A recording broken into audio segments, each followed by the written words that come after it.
Saudara Anda menyaksikan Kompas Bisnis bersama saya Putri Oktaviani. Libur pergantian tahun 2025-2026 semakin banyak warga yang memilih berwisata di sekitar kota tempat tinggalnya. Tren microtourism menunjukkan bahwa liburan tidak selalu harus menempuh jarak yang jauh dengan biaya mahal, tetapi bisa dinikmati dengan menjelajahi destinasi lokal dengan biaya terjangkau. Hasil survei jajak pendapat Litbang Kompas periode 10 hingga 13 November 2025 menyebut preferensi warga untuk berlibur jarak dekat menguat pada akhir tahun. Liburan jarak dekat ini juga tergambar dari publikasi Badan Pusat Statistik. Selama 2023 hingga 2024, proporsi perjalanan wisatawan dalam provinsi meningkat 17,8%.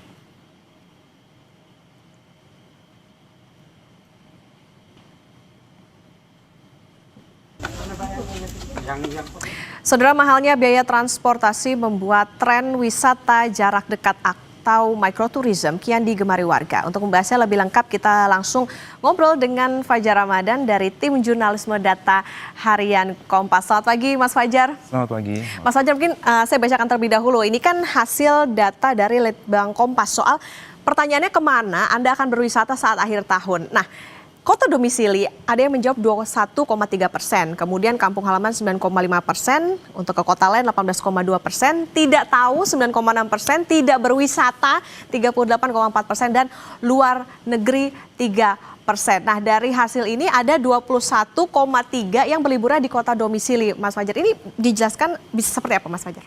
Iya, jadi survei ini kami lakukan atau dilakukan oleh tim Litbang Kompas ini pada tanggal 10 sampai 13 November, ya. Artinya 2 bulan sebelum periode libur Natal dan Tahun Baru gitu.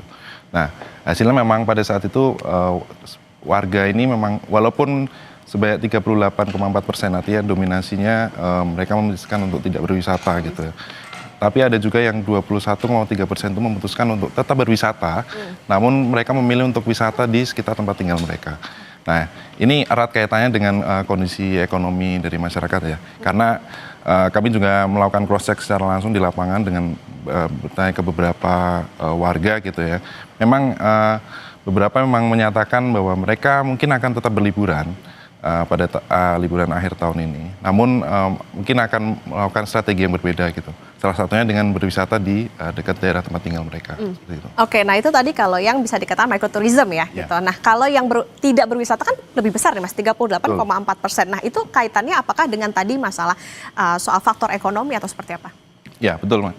Jadi memang dari banyaknya masyarakat yang memilih untuk tidak berwisata maupun yang berwisata ke kota domisilinya itu terkait dengan memang faktor ekonomi ya. Jadi yang memang sebagian besar memang tidak memilih untuk tidak berwisata itu karena memang kondisi ekonomi yang tidak memungkinkan. Jadi mereka memilih untuk menunda liburan lah istilahnya seperti itu. Nah, yang ke kota domisili ini juga sebenarnya erat kaitannya juga dengan faktor ekonomi gitu. Tapi mereka masih bisa menyiasatinya dengan cara untuk berwisata di sekitar kota domisili. Ini karena memang kalau dari beberapa praktisi di dunia atau di industri pariwisata ya, memang faktor yang menyebabkan biaya berlibur itu cukup tinggi itu karena faktor mahalnya biaya transportasi untuk liburan seperti itu. Jadi kenapa orang kemudian memilih untuk berwisata di sekitar domisili itu karena mereka tidak ingin mengeluarkan biaya yang cukup banyak untuk mengeluarkan untuk biaya transportasinya. Kemudian diakali dengan cara ya berwisata di sekitar daerahnya untuk tetap mendapatkan experience gitu. Oke, jadi secara akomodasi juga mahal nih, kayaknya masyarakat juga lagi ngirit nih ya Mas di akhir tahun ini. Oke, nah kita ke data berikutnya soal persentase perjalanan wisatawan Nusantara ini menurut provinsi tujuan. 2023 yang keluar provinsi domisili ada 45%, dalam provinsi domisili 55%. Nah di 2024 yang keluar provinsi domisili 27%, artinya kan ada penurunan ya dibandingkan dengan di 2023, dan untuk yang ke dalam provinsi domisili 73%. Nah ini ada kenaikan. Yang bisa dijelaskan dari sini Mas Fajar? Ya, jadi kami menyandingkan ya data dari tim Litbang Kompas dengan Ini adalah data dari BPS, publikasi dari BPS yang statistik wisatawan Nusantara gitu ya. Yang mana ini juga memperlihatkan bahwa tren microtourism itu juga menguat dalam beberapa tahun terakhir. Kalau di sini kita lihat di tahun 2023, preferensi masyarakat untuk berlibur di dalam provinsi itu sebanyak 55%. Kemudian di tahun 2024 ini meningkat sebanyak 73%. Artinya ada peningkatan sekitar 17% ya. 17% tren masyarakat yang menggemari wisata di dalam provinsinya. Oke, tapi bisa dijelaskan gini nggak Mas Fajar? Apakah memang kenapa trennya bisa naik yang ke dalam provinsi domisili? Karena memang ya wisata sekarang di dalam negeri misalnya atau di domisili masing-masing udah lebih menarik, atau justru ya itu tadi balik lagi soal bagaimana masyarakat karena akomodasinya mahal, lebih cenderung ke yang mana kira-kira? Betul. Kalau berdasarkan ini hasil obrolan dengan beberapa praktisi gitu ya, Mbak. Sebenarnya tren microtourism ini sudah cukup digemari warga ketika masa pandemi COVID.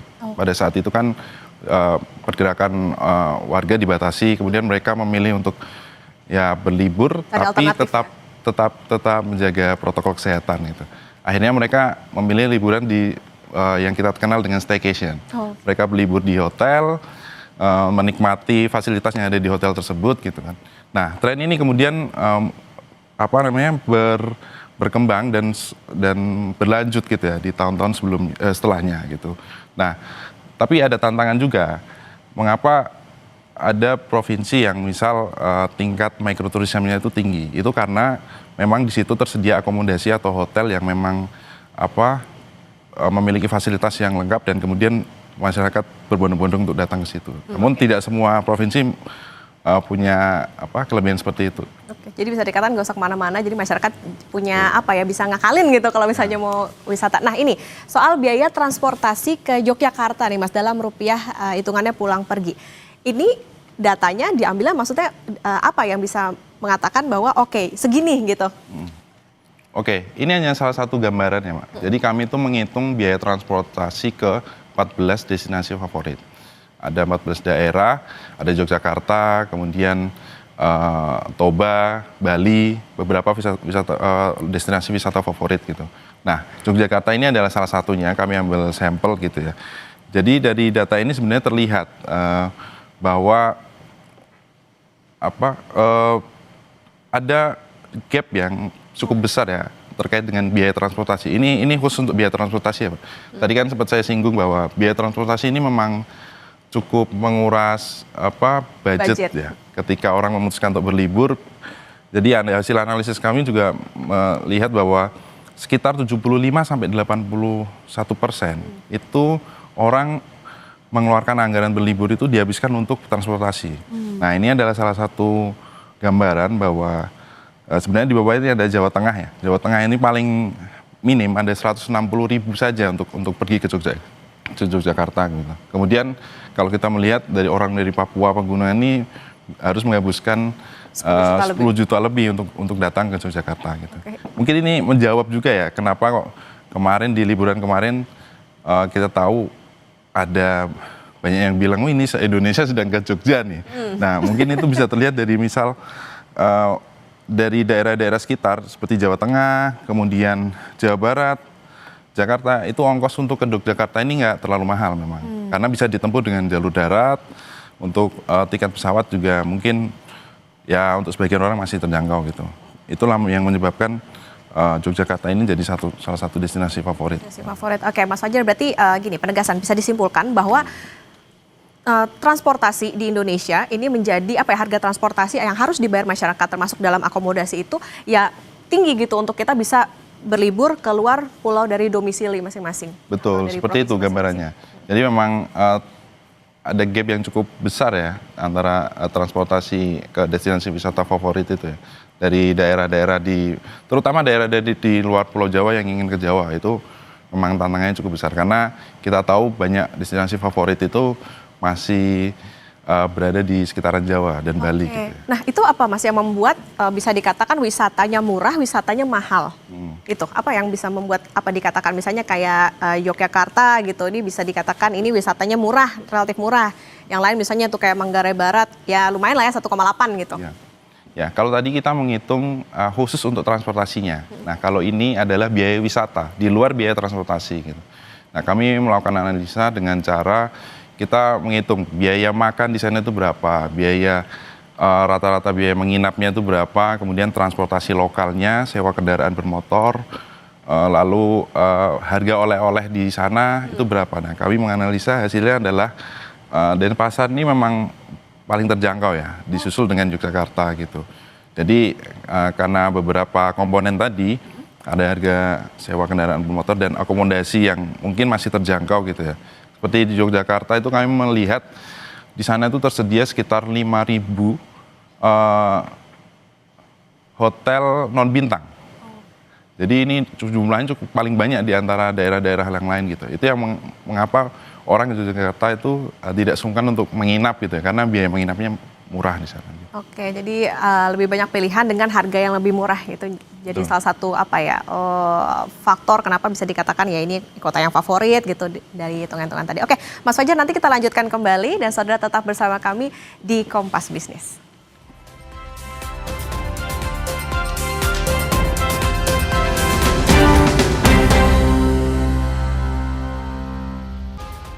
Kembali di Kompas Bisnis, saudara, dan kita akan melanjutkan perbincangan soal microtourism, piknik anti boncos bersama tim jurnalisme data harian Kompas Fajar Ramadan. Mas Fajar, ini kita ke data terbaru lagi, ini masih bersumber dari Litbang Kompas soal alasan nggak berlibur. Paling tinggi, paling besar adalah soal biaya liburan mahal. Tadi juga sudah disinggung soal akomodasi gede lah ya kalau mau kemana-mana, 46,7%. Yang kedua, lebih suka di rumah, 23,4%. Yang ketiga, pekerjaan 20,1%. Ini kayak saya masuk di sini nih. Terus lanjut lagi, ada waktu tidak tepat 4,1, urusan keluarga 2,8%, sakit 2,4%, dan tidak tahu 0,5%. Nah, berarti bisa dikatakan gini, kalau tadi disinggung soal salah satu alasannya adalah soal ekonomi lah ya, gitu masuknya di sini, biaya liburan mahal. Tapi ada juga nih, lebih suka di rumah. Apakah ini juga menjadi salah satu faktor penentu masyarakat udah males kemana-mana karena macet? Apakah transportasi yang tersedia saat ini masih kurang memadai gitu? Betul. Jadi sebanyak 23,4% ya. Masyarakat menyatakan untuk tidak berlibur ini alasannya kalau lebih suka di rumah. Ini faktor yang utama ini memang karena mereka menghindari kemacetan. Karena kan liburan akhir tahun ini identik dengan ya kemacetan di mana-mana ya. Kalau ingin melakukan microtourism juga kalau di sekitar Jakarta juga macet di mana-mana. Jadi mereka memang lebih suka di rumah untuk mungkin menikmati ya slow living kali ya. Meskipun kalau sekarang kayaknya kata orang seninya adalah macet-macetannya itu, Mas ya. Nah, itu saya juga nggak paham nih. Kenapa orang masih rela untuk berlibur di destinasi tertentu ketika sudah diperingatkan gitu ya bahwa ini akan terjadi kepadatan. Oke, tapi intinya pada yang paling utama adalah tadi balik lagi soal bagaimana mahalnya akomodasi untuk berlibur. Nah, ada alasan soal waktu tak tepat. Ini kenapa nih Mas Fajar? Apakah memang ada waktu-waktu yang memang sempit gitu? Kayak misalnya libur akhir tahun ini kan juga kayaknya agak berdekatan dengan Idul Fitri nantinya Lebaran. Atau gimana sih penjelasannya? Ya, ini beberapa narasumber kami juga menyatakan bahwa waktu tak tepat ini mungkin salah satunya juga mereka menghindari periode libur Natal dan Tahun Baru ini kan identik dengan kenaikan harga gitu. Jadi biaya akomodasi mungkin lebih mahal, kemudian biaya transportasi juga mungkin lebih mahal dari biasanya. Nah, ini mereka memilih untuk menunda liburannya, kemudian dialihkan ke waktu yang lain gitu. Mungkin bisa sebelumnya atau mungkin sesudahnya. Kalau sesudahnya mungkin karena tadi yang Mbak Okta bilang ya, karena waktu liburan kali ini tuh sangat dekat dengan waktu periode libur Lebaran nantinya di Maret gitu ya. Jadi mereka mungkin mengalihkan waktu liburan dari akhir tahun ini menjadi di periode Lebaran. Oke, baik lagi hitung-hitungannya masyarakat ya soal mau liburannya pas kapan. Oke, kemudian Kompas juga memuat lama menabung untuk berwisata menurut asal provinsi. Nah, kira-kira provinsi atau tujuan mana sih Mas yang harus lebih lama menabung atau yang kayak ya udah nggak usah nabung pakai duit cadangan aja bisa nih gitu? Iya. Jadi kami menghitung ya Mbak ya. Ini berdasarkan UMP dari beberapa masing-masing provinsi gitu ya. Kami sesuaikan dengan biaya berlibur di 14 destinasi favorit tadi. Jadi di situ terlihat bahwa rata-rata orang menabung untuk berlibur ini mencapai hampir 2 tahun untuk bisa berlibur. Ini rata-rata di semua provinsi di Indonesia gitu ya. Namun ada beberapa provinsi yang mungkin lebih cepat, seperti Jakarta itu mungkin karena UMP-nya relatif tinggi gitu ya, atau pendapatannya relatif tinggi, itu mereka mungkin hanya butuh waktu 6 bulan untuk berlibur gitu. Untuk bisa berlibur itu butuh waktu 6 bulan. Tapi ada beberapa provinsi seperti yang paling lama itu NTT ya. NTT itu harus menabung lebih dari 2 tahun gitu untuk bisa berwisata ke beberapa destinasi favorit tadi. Oke, itu bergantung ke harga tiket dan akomodasinya kah atau karena banyak sedikitnya tempat wisata di sana, Mas Fajar? Ya, jadi karena tidak ada pilihan, kami memang melakukan analisisnya ke 14 destinasi favorit sih. Jadi kalau mereka tetap bisa berwisata di microtourism tadi, tapi mungkin pilihannya nggak banyak gitu ya. Karena NTT itu mungkin bukan termasuk dalam provinsi yang memiliki banyak pilihan destinasi wisata. Tapi faktor terbesarnya sebenarnya bukan biaya transportasi atau biaya wisata di tujuannya gitu. Tapi lebih ke pendapatan masyarakat di sana rata-rata itu kalau kami melihatkan orang menabung untuk berlibur itu kalau dari pengamat atau financial planner ya, itu mereka menyebut anggarannya 10-11% untuk berlibur. Nah, kami hitung 10-11% dari pendapatan mereka itu kami kaitkan dengan biaya wisata di 14 destinasi tujuan tadi. Ternyata mereka harus menabung sekitar lebih dari 2 tahun. Gitu. Oke, nah untuk indeks pemeringkatan wisata murah ini nih Mas. Nah ini kita mulai dari wisata petualangan, wisata bahari dan juga wisata sejarah. Ada kota dan kabupaten. Di sini wisata petualangan ada Sleman, Banyuwangi, Probolinggo. Wisata bahari Badung, Gunung Kidul, Lebak. Kemudian wisata sejarah Surakarta, Magelang, Yogyakarta. Apa yang bisa dijelaskan dari ini Mas Fajar? Ya, jadi kami membuat semacam indeks pemeringkatan gitu ya. Pariwisata. Ini adalah kami mengumpulkan sekitar 132 daerah destinasi wisata. Ini kabupaten dan kota gitu ya. Kami klasifikasikan di situ ada beberapa daerah yang masuk dalam wisata petualangan, kemudian ada yang di wisata bahari, wisata sejarah gitu ya. Jadi kami melihat kalau daerah ini mungkin lebih kuat di wisata petualangan, kami kategorikan di situ. Kemudian di sejarahnya kami kategorikan. Nah, kami membuat indeks dengan mempertimbangkan 3 variabel utama, yaitu variabelnya adalah pengelolaan wisatanya seperti apa, kemudian biaya wisatanya bagaimana, kemudian tingkat kenaikan ekonomi wisatanya seperti apa. Nah, kami melihat di situ dan terlihat bahwa ada beberapa daerah yang memang lebih unggul ya, seperti di Sleman.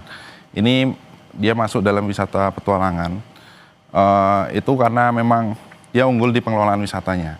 Di sana banyak tersedia desa wisata, kemudian banyak tersedia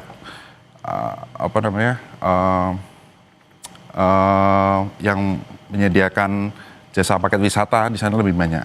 Makanya dia unggul di situ. Kemudian di wisata bahari ini ada Badung yang kita kenal ada di Bali gitu ya.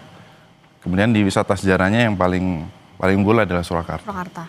Oke, termasuk juga Yogyakarta ya yang menjadi ada Yogyakarta juga ya. Favorit. Oke, nah ini berikutnya peringkat kabupaten kota dengan indeks wisata murah tertinggi. Wisata sungai dan danau ada Agam, Palembang, Banjarmasin, wisata urban Jakarta, Batam, Bandung, dan wisata kebugaran Gianyar, Semarang, Banyumas. Bisa jelaskan Mas Fajar, saya paling menarik ini wisata kebugaran. Mungkin bisa jelaskan satu persatu dulu. Oke, kalau ini lanjutan dari yang tadi ya, wisata sungai dan danau ini kami mengumpulkan ada beberapa daerah yang memang mereka unggul, mereka punya destinasi favoritnya itu di situ. Jadi ada Agam, Palembang, Banjarmasin. Lagi-lagi mereka unggul dalam hal pengelolaan, kemudian peningkatan ekonominya, kemudian harganya yang mungkin nggak terlalu mahal gitu, harga wisata di sananya gitu.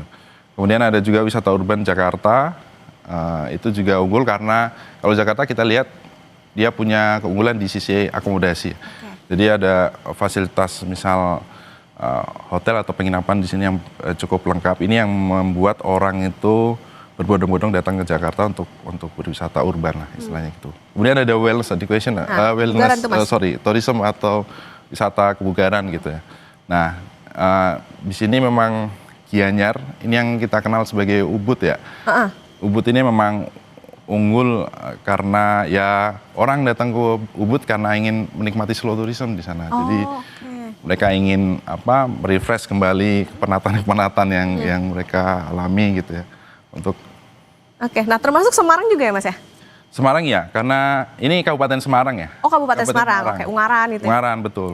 Oke, dan juga Banyumas. Oke, baik. Ini tadi kalau misalnya bisa dirangkum, tentu saja ada berbagai pertimbangan masyarakat untuk bisa berwisata, termasuk juga di akhir tahun ini. Salah satunya tadi bagaimana soal akomodasi, yang ini juga bisa menjadi catatan pemerintah juga nih, bahwa akomodasi ini kayaknya jadi salah satu pertimbangan masyarakat untuk bisa berwisata, termasuk juga berwisata di luar dari provinsi ataupun domisilinya. Dan juga tadi males macet, artinya perbaikan dari segi transportasi dan juga akses. Terima kasih tim jurnalisme Data Harian Kompas, Mas Fajar Ramadan sudah bersama di Kompas Bisnis. Sehat selalu Mas Fajar. Sama-sama.